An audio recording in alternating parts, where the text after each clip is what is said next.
家好，我是武一张鹏。今天呢，我给大家讲一个调理肩膀疼痛以及肩关节旋转困难的一个问题。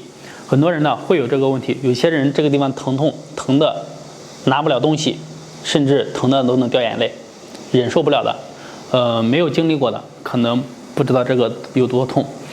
包括你没有见过，因为我接触过这样的患者特别的多。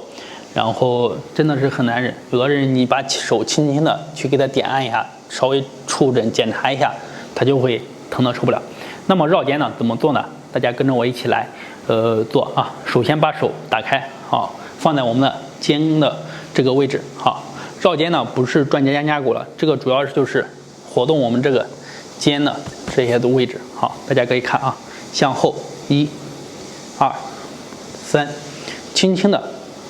做慢一点，4，好，做慢一点，5、6、7、8、9，好，做完了以后呢，再往前绕9次，好，大家看一下侧面，好，再看一下前面。如果说你肌肉疼痛、肩膀疼痛的，基本上做这个慢慢就会恢复。有些人刚开始转，整个肩关节会咯吱咯吱的响，好，每个人的情况不一样，做完9次再往后绕。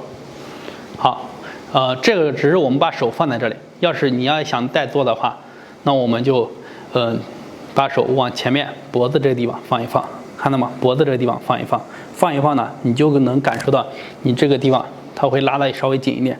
好，这样呢会难一点。好，然后往前。好，如果松一点就放到肩胛骨这里就可以，这很简单。绕肩啊。好，有肩关节疼痛的，包括肩关节咯吱咯吱响的，或者是肩膀肌肉疼痛的，好好练习这个绕肩。往后做9次，往前做9次为一组，每天呢坚持做个2到3组，效果是非常好的。今天呢我就讲到这里，大家如果对养生运动还有什么疑问，可以在下方评论留言或者私信和我进行交流，谢谢。